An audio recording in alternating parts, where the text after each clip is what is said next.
आज सबसे पहले बात करेंगे सबसे politically charged hot Uttar Pradesh की सियासत की।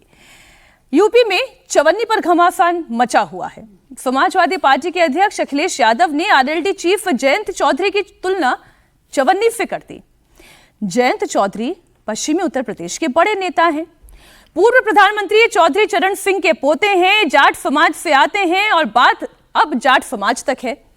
बयान को जाटों की अस्मिता से जोड़कर देखा जाने लगा है। अब इसे लेकर जयंत चौधरी ने अखिलेश यादव पर पलटवार किया। जयंत चौधरी ने अखिलेश यादव को कहा कि अगर चवन्नी कहना ही था तो मुझे कह देते, मेरा नाम लेकर कह देते, पूरे जाट समाज को क्यों कहा? जाट समाज को ABCD सिखाने की बात क्यों कही? जयंत चौधरी पश्चिमी उत्तर प्रदेश से आते हैं और जाट समाज के बड़े नेता हैं। पश्चिमी उत्तर प्रदेश में 17% आबादी भी जाटों की है और 120 विधानसभा सीटों पर इनका डायरेक्ट असर भी है। 45 से 50 सीटों पर जीत और हार तय करने वाली ये पार्टी, तो फिर मायावती कैसे रहते पीछे? मायावती ने भी ज्यादा स्टेक वाले वेस्टर्न यूपी में ही इस मामले में उन्होंने भी अपनी आहुति दी है। मायावती ने एक्स पोस्ट पे लिखा कि ये तो चौधरी चरण सिंह का जाट समाज का अपमान है, इस परिवार का अपमान है। मायावती ने कहा कि अखिलेश यादव को लेकर इसे तुरंत माफी मांगनी चाहिए। तो ये दो रिएक्शन है, लेकिन ये रिएक्शन आया कैसे?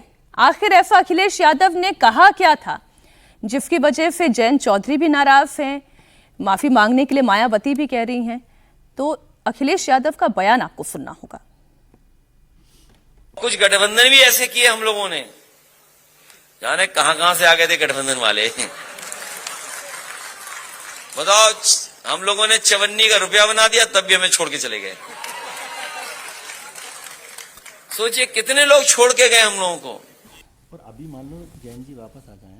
अब देखिए, अखिलेश यादव ने कहा कि जाने कहां से आ जाते हैं ये गठबंधन करने वाले। अब ये जो चवन्नी को रुपया बनाने वाली लड़ाई, हर्षवर्धन जी चर्चा को शुरू कर रही हूं। अब अगर ये चवन्नी को रुपया बनाने की लड़ाई की अगर हम बात करेंगे तो फिर ये बात कहां तक जाएगी?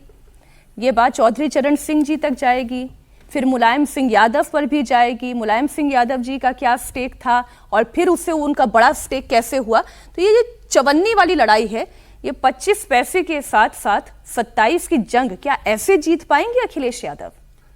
देखिए मीनाक्षी, सबसे पहले तो ये कि राजनीति में अहंकारी होना बुरी बात नहीं है, अहंकारी दिखना बड़ा खतरनाक है। होना तो होगा ही भाई, जिसके पास सत्ता होती है होता ही अहंकारी, कहेगा नहीं लेकिन आगे पीछे काफिला चलता है, लोग चलते हैं, जनता जिंदाबाद जिंदाबाद के नारे लगाती है, जय हो जहां से चले गए, कुछ भी किए तो वो अच्छा ही करते हैं। लेकिन जब आप अहंकारी दिखने लगे और वो भी बिना सत्ता के, तो ये तो बहुत खतरनाक होता है। पिछले कुछ समय में अखिलेश यादव, और पता नहीं वो शायद 24 की शानदार जीत है या जो भी हो, लेकिन उन्हें यह समझना चाहिए कि जब हम कहते हैं कि हमने किसी को चवन्नी से रुपया बना दिया, कई बार लोग कहते हैं कि हमारी वजह से उसका लाभ हो गया।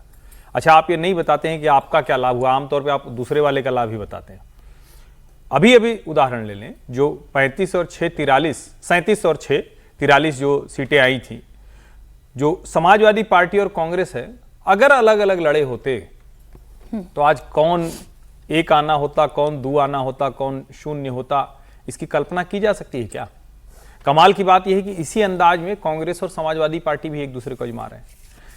चौधरी चरण सिंह की जिस विरासत को लेकर आज जयंत चौधरी खड़े हैं, ठीक है, उसमें बहुत क्षरण हुआ है, चौधरी चरण सिंह बहुत बड़े नेता थे, लेकिन जब ये सब डिबेट होगी और बार बार आप कहेंगे तो उस कम्युनिटी में, चाहे वो फार्मर कम्युनिटी हो चाहे जाट कम्युनिटी हो, उसमें क्या जाएगा कि चौधरी चरण सिंह को भारत रत्न देना मोदी जी के समय में ही संभव हुआ, जाएगा ना। और जयंत चौधरी अभी तो भारतीय जनता पार्टी की ही सरकार में है, अभी तो नरेंद्र मोदी की सरकार के साथ ही। जब आप किसी को अपने पाले में लाने की कोशिश करते हैं तो कम से कम उसको, जिसको अंग्रेजी में एक शब्द होता है कि ईगो मसाजिंग करते हैं, थोड़ा सा आप कहते हैं कि अरे भाई ने तुम तो बहुत बढ़िया आदमी, ठीक है आप उधर चले गए लेकिन फिर इधर ही आएंगे आप तो हमारे, ये सब बात की जाती है। जब आप इस अंदाज में बोलते हैं तो कौन कूदा? मायावती जी कूदी। सबसे इंटरेस्टिंग बात यह है, क्योंकि भाजपा और सपा की लड़ाई तो ये चलती रहेगी, इसका मतलब मायावती भी, जिनको राजनीतिक विश्लेषकों ने खारिज कर रखा है, वो भी अपना स्टेक क्लेम करने की कोशिश कर रही हैं।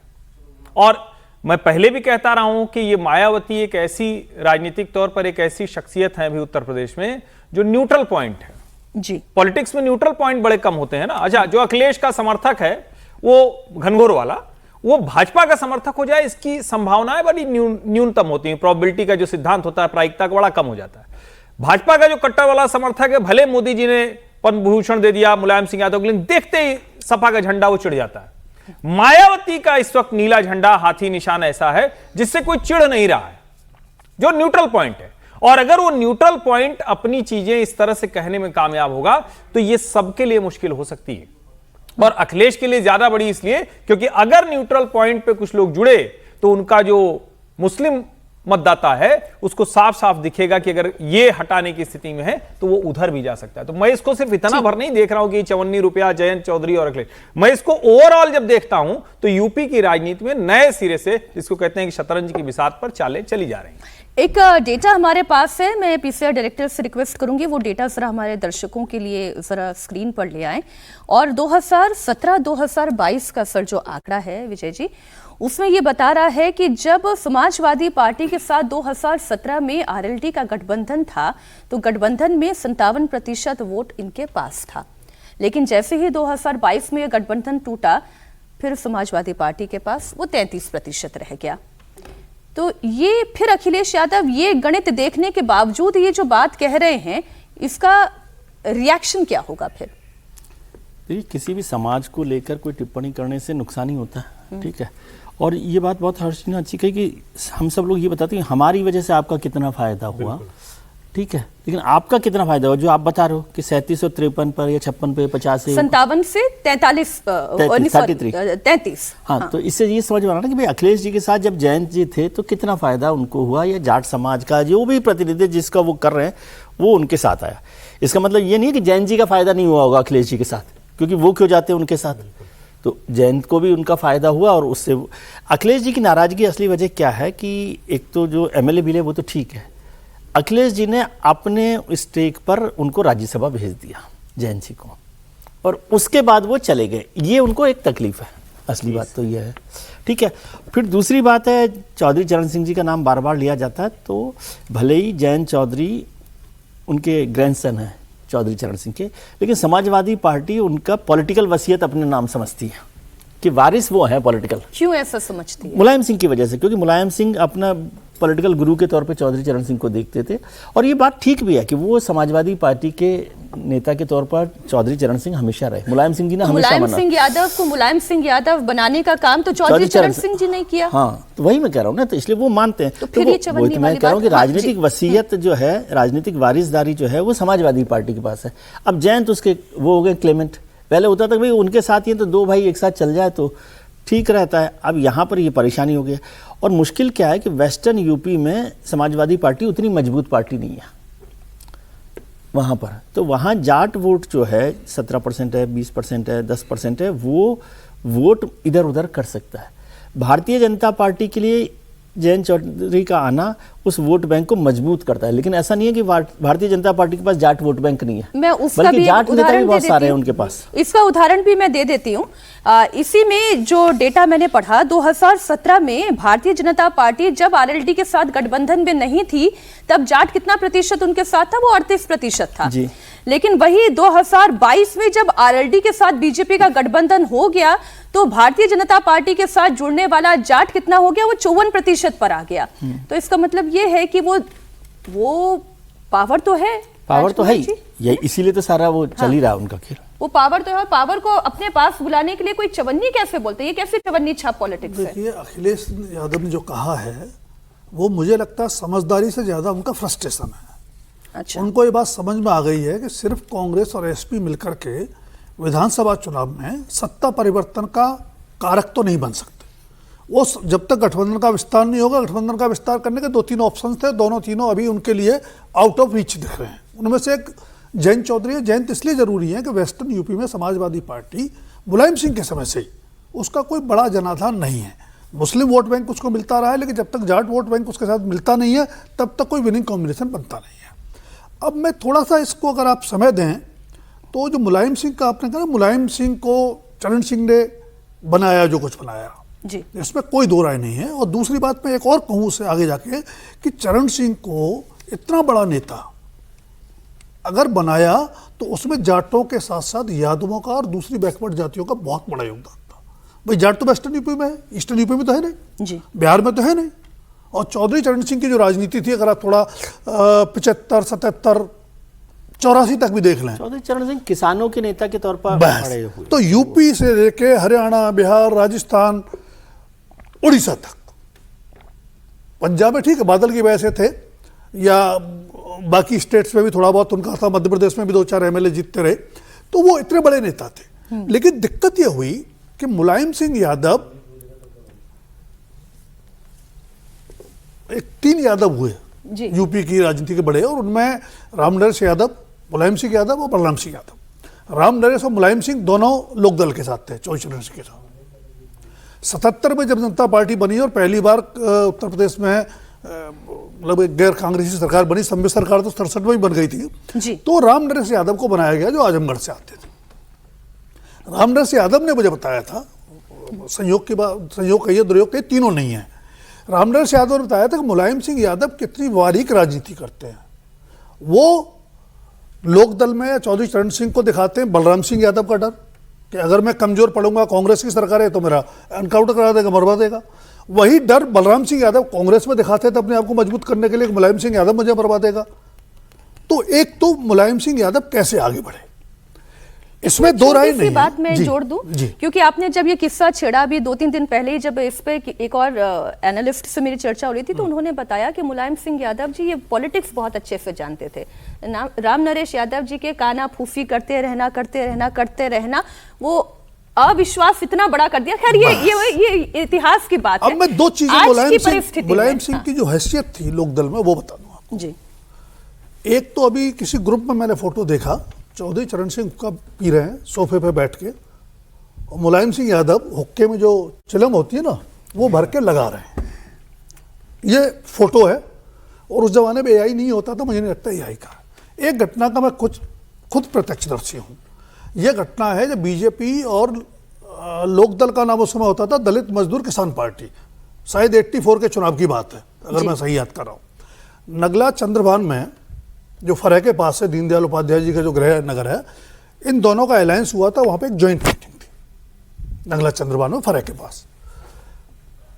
उस मीटिंग को संबोधित करने के लिए चौधरी चरण सिंह को जाना था, और मुलायम सिंह यादव कमरे के बाहर चक्कर काट रहे थे कि चौधरी साहब तैयार हुए कि नहीं हुए। मैं एक संयोगवश वहां था, क्योंकि विजय जी को शायद पता होगा, भरतपुर राज परिवार के एक सदस्य थे कुमार अरुण सिंह, वो मेरे व्यक्तिगत मित्र थे। मुझे उनको ज्वाइन कराना था डीएमकेपी में। बहुत दिन से पीछे पड़े थे, और कई कॉमन फ्रेंड्स के जरिए उन्होंने दबाव बनाया। चौधरी साहब से मेरा इतना भर था कि मैं उनको एक अच्छा राजनेता मानता था, और कई बार पॉलिटिकल समझ लेने के लिए उनसे मैं उस समय पत्रकारिता शुरू कर रहा था, अमर उजाला आगरा में था। वो तो पत्रकार जी बिल्कुल मिलते हैं, बात करते हैं। तो वो मुलायम सिंह की हैसियत इतनी नहीं होती थी कि जब तक चौधरी साहब की अनुमति ना हो कमरे में आ जाए। अब तीसरी घटना जो है, अजीत सिंह से राइवलरी शुरू होती है। जयंत को और अखिलेश को जो राइवलरी है वो विरासत में मिली है। ये शुरू होती है अजीत सिंह और मुलायम सिंह के साथ। अच्छा। चौधरी चरण सिंह परिवारवाद के विरोधी थे, सब जानते हैं। हालांकि उनकी बेटी भी राजनीति में आई, उनके दामाद भी आए थे, लेकिन वो एक पारिवारिक दबाव के चलते आए। अजीत सिंह जब राजनीति में आने वाले थे, चरण सिंह बीमार थे, तो उनको राजनीति में लाने वाले कौन लोग थे? वो तो कंप्यूटर इंजीनियर थे अमेरिका में। उनको लाने वाले मुलायम सिंह थे, देवीलाल थे, वो लोग थे, चाहते थे कि भाई अजीत सिंह को क्या राजनीति आती है, फेस उनका होगा, पार्टी हम चलाएंगे। लेकिन अजीत सिंह वो फिर वही कहावत, पढ़ा लिखा जाट, तो फिर तो वो आ गए। अब बिटरनेस कब हुई?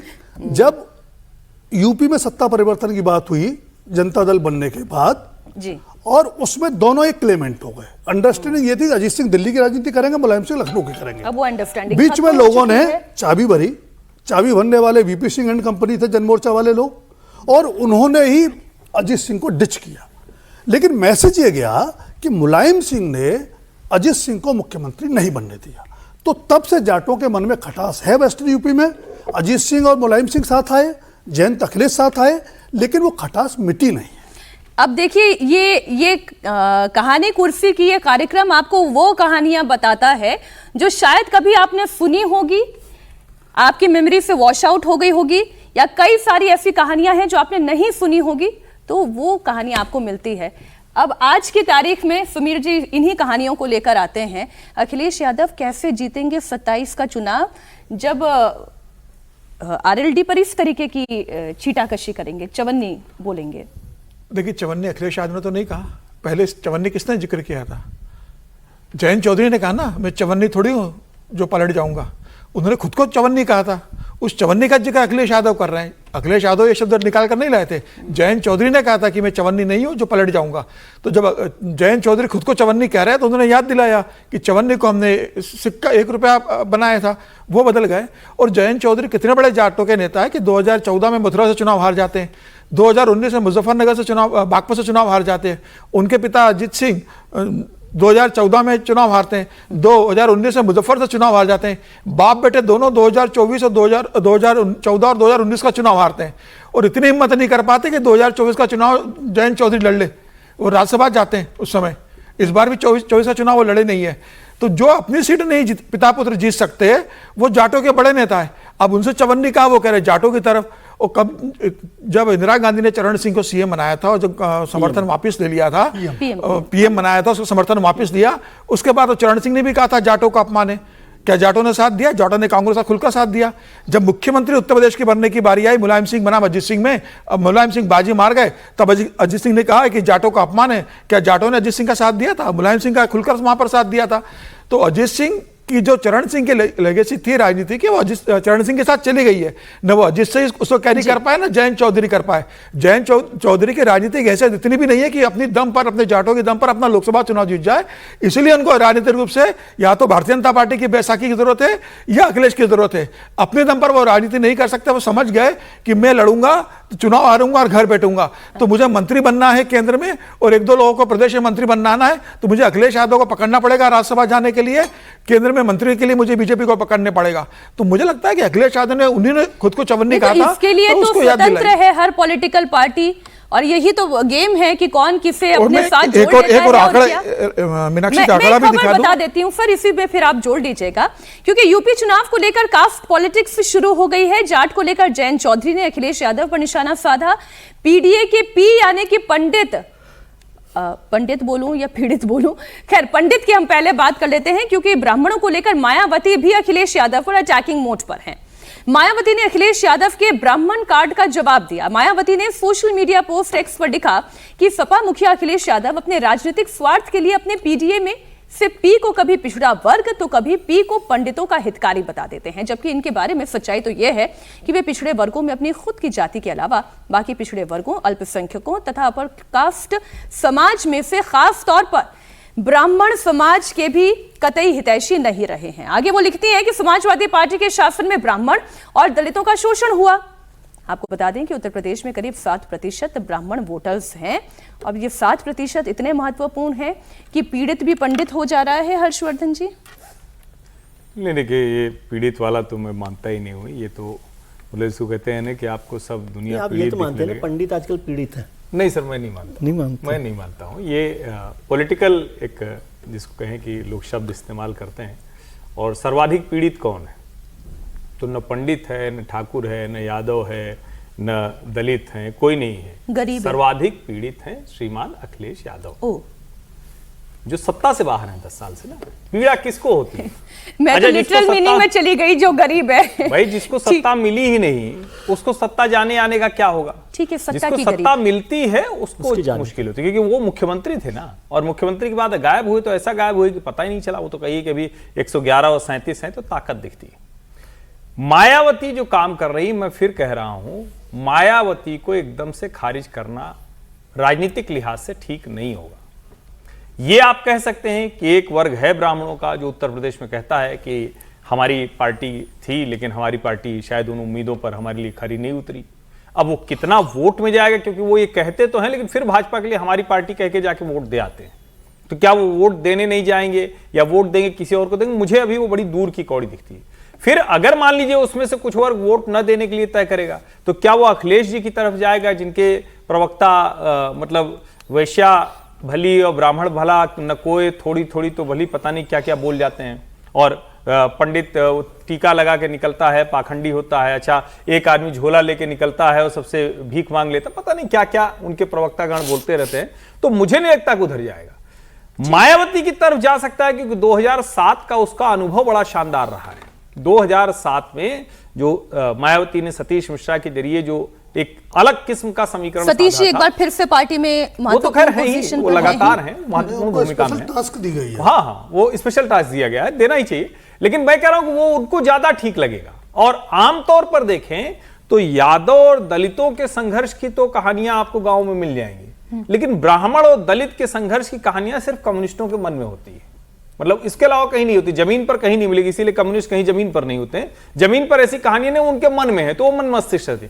उत्तर प्रदेश का चुनाव इन्हीं जो हम सामने समीकरण देख रहे हैं इसके ऊपर होने जा रहा है, और इसमें कहीं कोई संदेह नहीं कि आज की तारीख में हम कहेंगे कि चुनाव क्या एकदम से क्लीन स्वीप दिख रहा है बीजेपी का, तो मैं कहूंगा नहीं।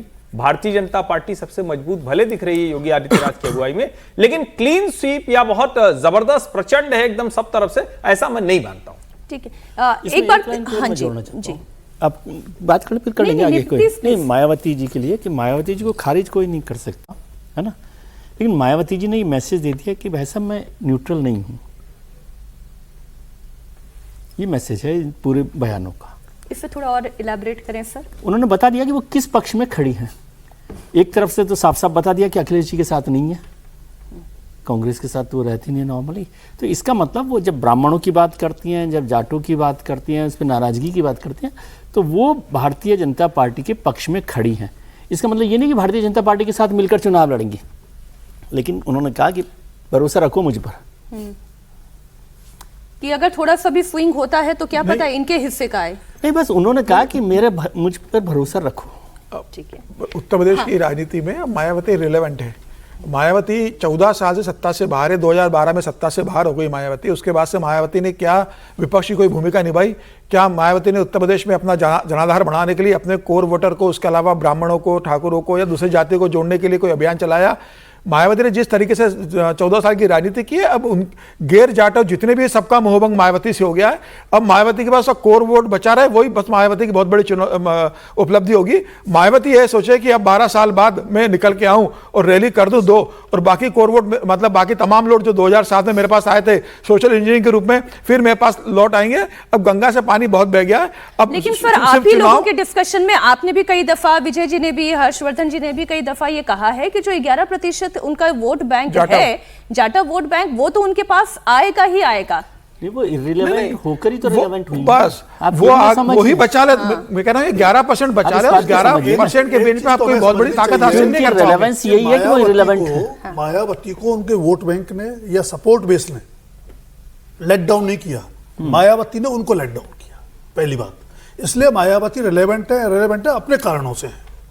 लेकिन हाँ, उनके पास 11% का वोट बैंक है, तो अपने आप को रेलेवेंट बनाने की कोशिश कर सकते। पंडित वोट बैंक ही मैं दिखा रही हूँ सर, 89% वोट बैंक अगर ब्राह्मणों का है तो वो तो सीधा सीधा बीजेपी के पास, मैं इन आंकड़ों के बात बिल्कुल है, बिल्कुल है। लेकिन उसी को डेंट करने की कोशिश वो कर रही है। 2007 में सरकार जब बनी थी, बीएसपी को अपने दम पे बहुमत मिला 2007 के 2007 की बात है। तो ब्राह्मणों को 2007 की मायावती जी तो नहीं है जो समीकरण करें, अब वो तो बीजेपी छोड़ दीजिए। लेकिन वो नहीं हो सकता। 20 साल हो गए उसको।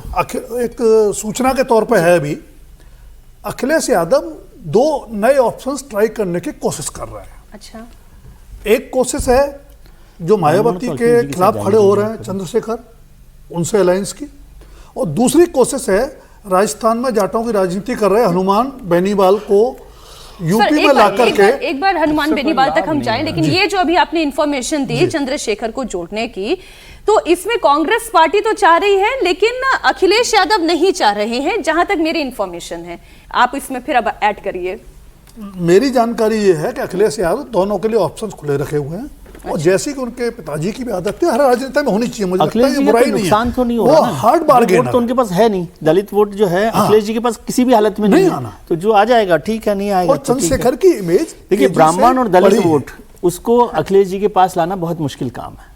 दोनों को बिल्कुल गलत कह रहा हूं? ब्राह्मण और दलित वोट, हाँ, ये दोनों वोट समाजवादी पार्टी नहीं, समाजवादी, हाँ, ओबीसी फैक्टर की वजह से कि समाजवादी पार्टी के साथ ब्राह्मण और दलित बाकी किसी भी पार्टी के पास जा सकता होगा, उसकी सबसे कम संभावना है समाजवादी पार्टी के साथ जाने की। बाकी तो कुछ भी हो सकता है, लेकिन अभी जो राजनीतिक समीकरण चल रहे हैं उत्तर प्रदेश की राजनीति के, उसमें सबसे कम संभावना होती है कि ये दोनों ग्रुप। और कांग्रेस के पास कितना जा कांग्रेस के सकता पास जा सकते नहीं, कांग्रेस के पास यदि उनको लगेगा कि ताकतवर है, मैं कह रहा हूँ ब्राह्मण को जाना होगा तो कांग्रेस के पास जा सकते। एलर्जी नहीं है, एलर्जी नहीं है, लेकिन सपा से एलर्जी है।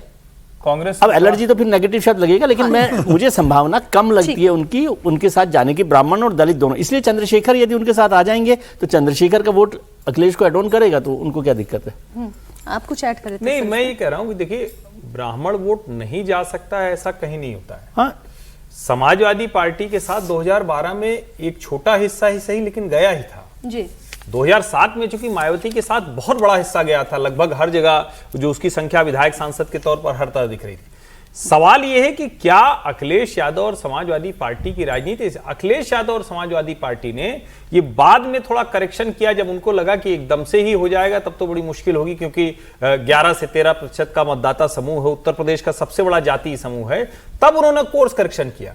वरना तो ब्राह्मणों को लेकर जैसी अपमानजनक टिप्पणियां कहते थे, अच्छा कौन जात हो, अच्छा मिश्रा हो, तभी ऐसा सवाल पूछ रहे हो आप। सामान्य छोड़ दीजिए, पत्रकार भी अगर कोई ब्राह्मण है तो अखिलेश यादव उसको अपमानित करने की कोशिश करते हैं। ये तो 24 में ही शायद पूछा गया था। मैं अभी की बात कर रहा हूं, मैं ये अभी के नया का संदर्भ ही में। है। तो जब आप ये काम लगातार करते हैं तो फिर उसमें रहता है। और कांग्रेस की मुश्किल ये है कि राहुल गांधी निजी तौर पर ब्राह्मणों से बहुत चिढ़ते हैं।